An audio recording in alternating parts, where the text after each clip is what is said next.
Thanks, Lewis. Thanks. My name's Stuart. I'm an addict. Hi, Stuart. And it's great to be here. Thank you to Alan for the lift, and Nicole for the coffee, and to Tim for asking me. I felt really relaxed until about 2 seconds ago, and I feel like I've just had a pipe in a public place. I'm kind of excited, but there's a feeling of dread as well, and it's very, very good it's very lovely to be here, to be clean and sober. I think before I say anything, I was listening to someone in the 12-step meeting recently, to this guy, and he said something that really kind of resonated with me, and he started off his share by saying that he'd never ever felt so happy and comfortable in his own skin as he did on that day, and that's how I feel about life in general and myself, and I've never felt so comfortable without a drink and a drug inside me as I do at this point in my life. My first Cocaine Anonymous meeting was roughly 12 and a half years ago. I'm coming up to 6 months clean and sober, so I'm what you might call a slow learner. It's taken a long time to feel this way, to grasp what we do here. Alan informed me that I'm being recorded for YouTube. So, hello YouTubers. If you got the dubious pleasure of listening to me, then where did it all go wrong? No, I mean, what a great medium to put the message out, you know.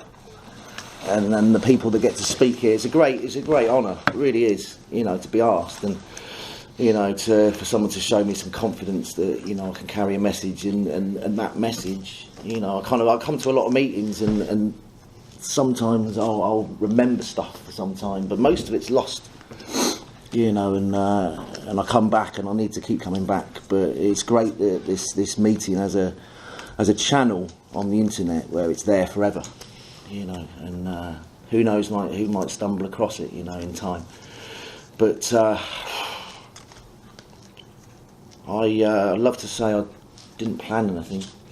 I had a couple of little things planned in my head, and then I was lying in the bath last night, running through a couple of belting world-class heavyweight shares, and then I just started thinking about movies. And, you know, I'm a great movie fan. And I switched off terrestrial TV about a few years ago, just for personal reasons.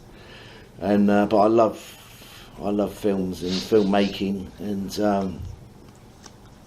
one of my favourite all-time movies is the first Terminator film. Mm-hmm. So I was thinking 1 minute about the share, next minute about this film. I thought there's a message in that film that is just like my recovery. And it's where Arnie and the other guy, Kyle Reese, they go back in time to 1984, and it's the bit in the film where Arnie's just shown up, and he's located Sarah Connor, and he's shot up this nightclub, and Kyle Reese has just managed to get there first, and he's made his escape with her, and he's saved her, and they're sat in a car hiding, and he does this great spiel, but what I can remember of that spiel is he's talking about this thing that's out to kill her, and he says it can't be bargained with, it can't be reasoned with, and it absolutely will not stop until you're dead. And so she looks at him, you know, this guy with the information, like he's a bit of a crank, a bit of a lunatic, and very quickly she makes up her mind to put her trust in this guy. And he's passed the information, her life's at risk. She puts her trust in this guy, they go out and they go and kick some ass. And, you know, and that's a synopsis of Terminator 1. Yeah. Here's the synopsis of Terminator 2. No, I'm only joking. But there's a message in that for me, because it kind of talks about my recovery. Now, I'm a little bit slower off the mark than Sarah Connor. She decided pretty quick that there's this thing that's going to stop at nothing to kill her. And there's this person who comes along with the information that this thing is going to kill her. She makes up her mind to do something with that information and put her trust in that guy. And so my journey with chemicals was, to me, at one point organic. It felt organic. It was hallucinogenic. It was amazing. It was quite beautiful at parts early on, and what it became is frightening, toxic, and isolated, very scary. And that's how it became. And and in the end, I drank and I smoked and I injected, and I came here 12 and a half years ago when the pain got too much at that point. And I did a few CA meetings, then I went into a rehab, and after a few weeks placed myself under the care of a female, and then I drank and I smoked and I injected. And then I came back in 2005 and things were slightly different. The pain had spiralled, and my life had spiralled and got darker and deeper, and I couldn't stop. And I came back to Cocaine Anonymous, and I found a home group, and Ryan and a few of the good old boys were there, and I had a great time with it, and things changed, and I became willing to do everything it takes to get well. And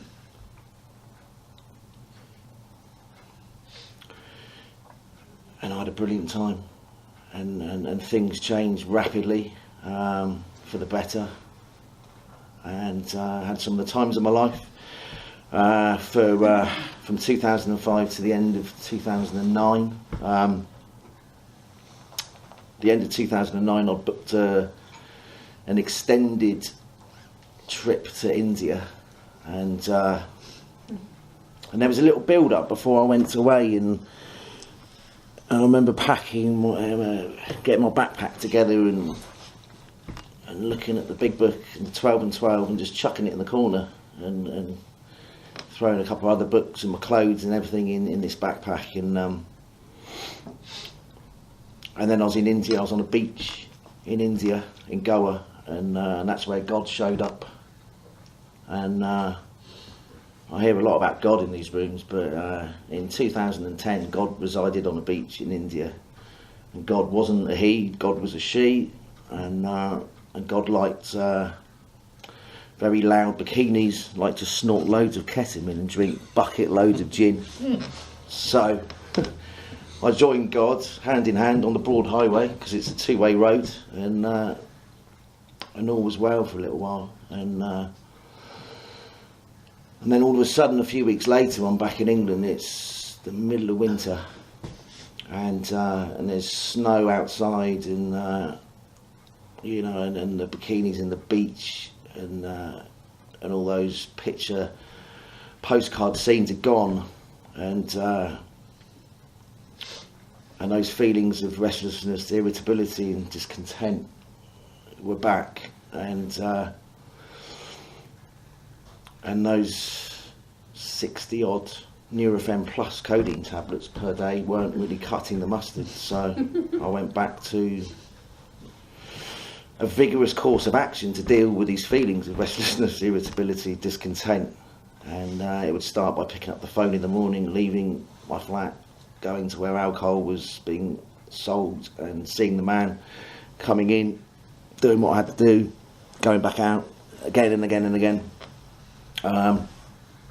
Little moments of relief, and all the while the pain getting worse, and after a few months I was back in a rehab.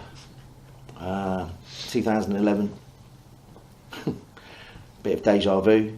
After a few months I placed myself unreservedly under the care of another female, and then I was on a plane to Belfast to go and see this person, and I was drinking, smoking and injecting again. You know, I'm a slow learner. So since then I've come back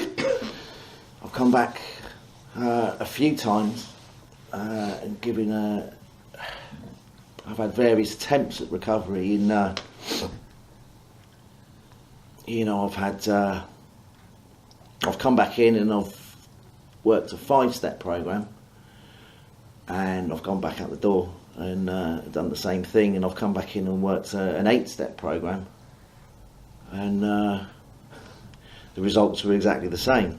I've come back in and gone through the 12 steps in a kind of formal way through the book with a sponsor, and held on to a lot of my old ideas, and and I've drunk, smoked and injected, and those old ideas, I guess, is that, you know, I think we've got over 200 12-step programs. You know, there's all kinds of crazy stuff to obsess over in the world, and you know, the world's a pretty dark place right now, you know, and God, there's so many documentaries of people that suffer through other addictions, you know, money and sex and gambling and food and God knows what, you know, and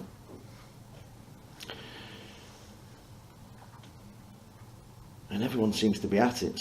Everyone seems to have something, you know. But I know for myself, if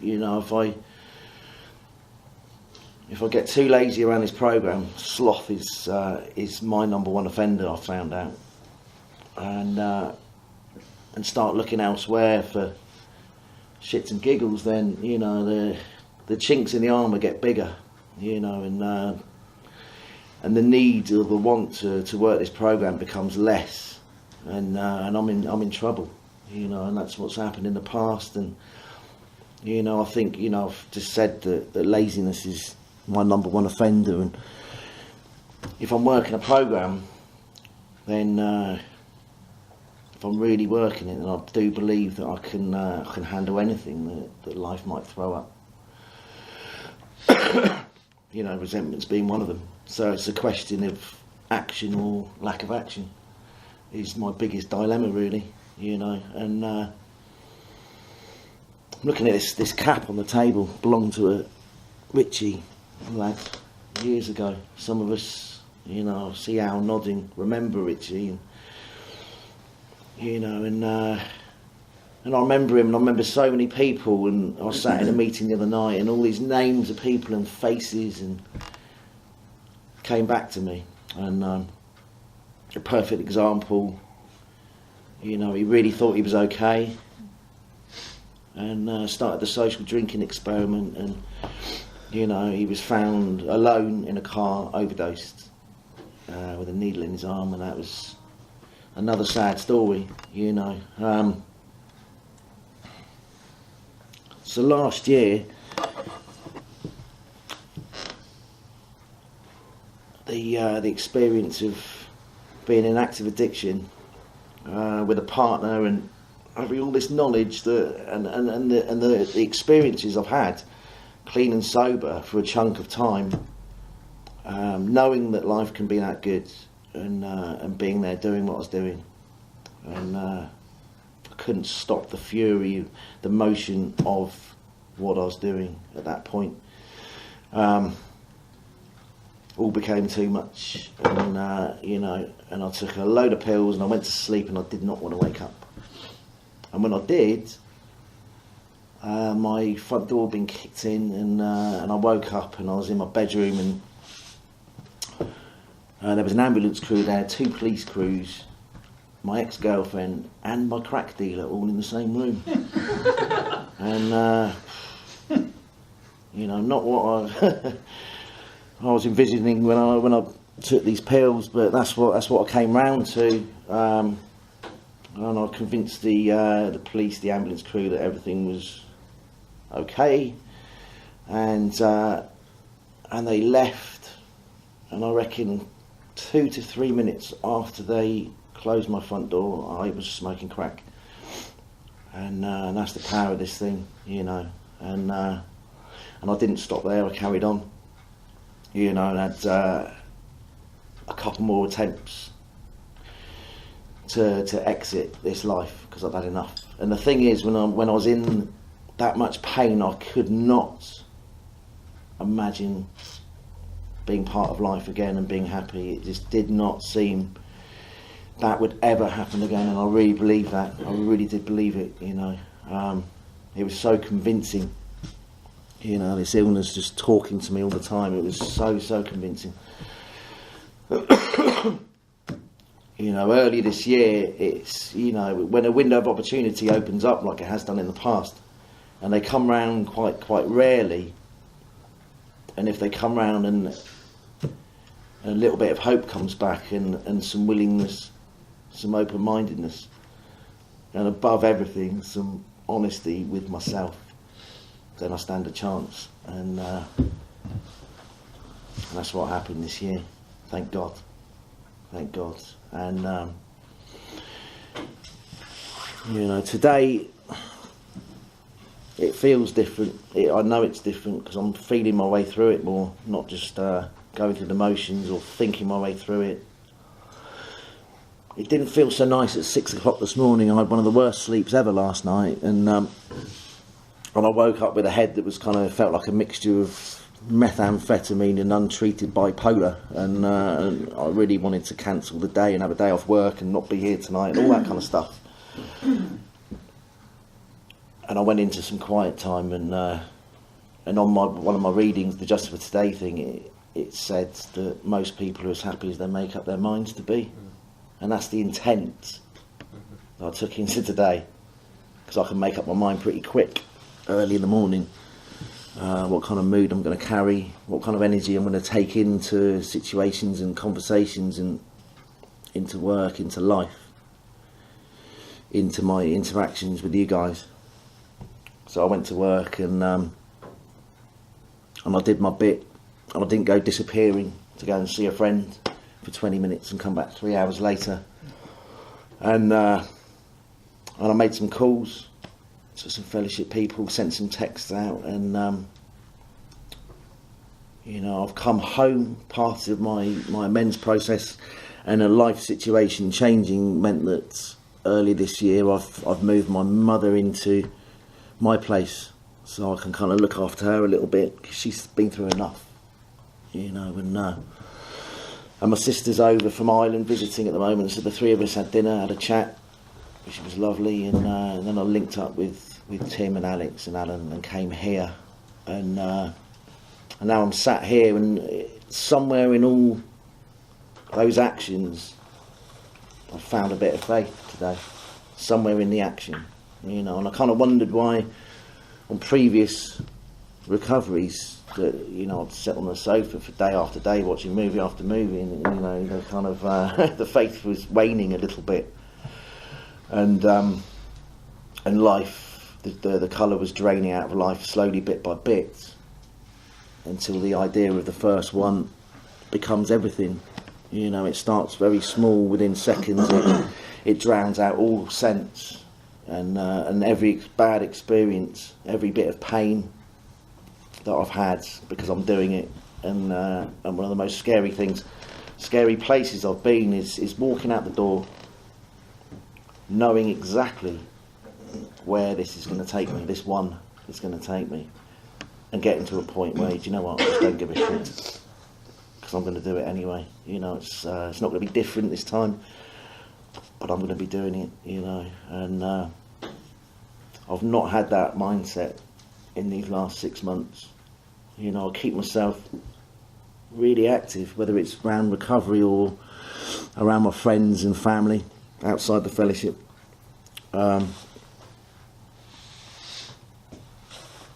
know, I've learnt to, sounds like a kind of treatment saying, but to love myself a little bit, you know, and to get a relationship with myself a little bit. You know, and if this power that we talk about, God or higher power, dwells in each and every one of us, then, you know, to get a relationship with that power, then, you know, I have to have it with myself. It might be one and the same thing if we're all aspects of it. You know, the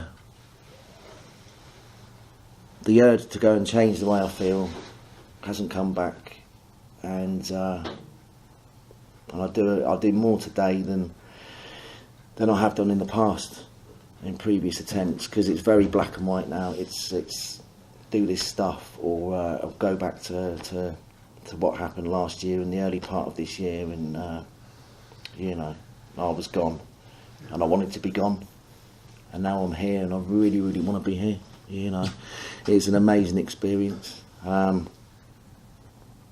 more can I say? I'm going to wrap it up in a second.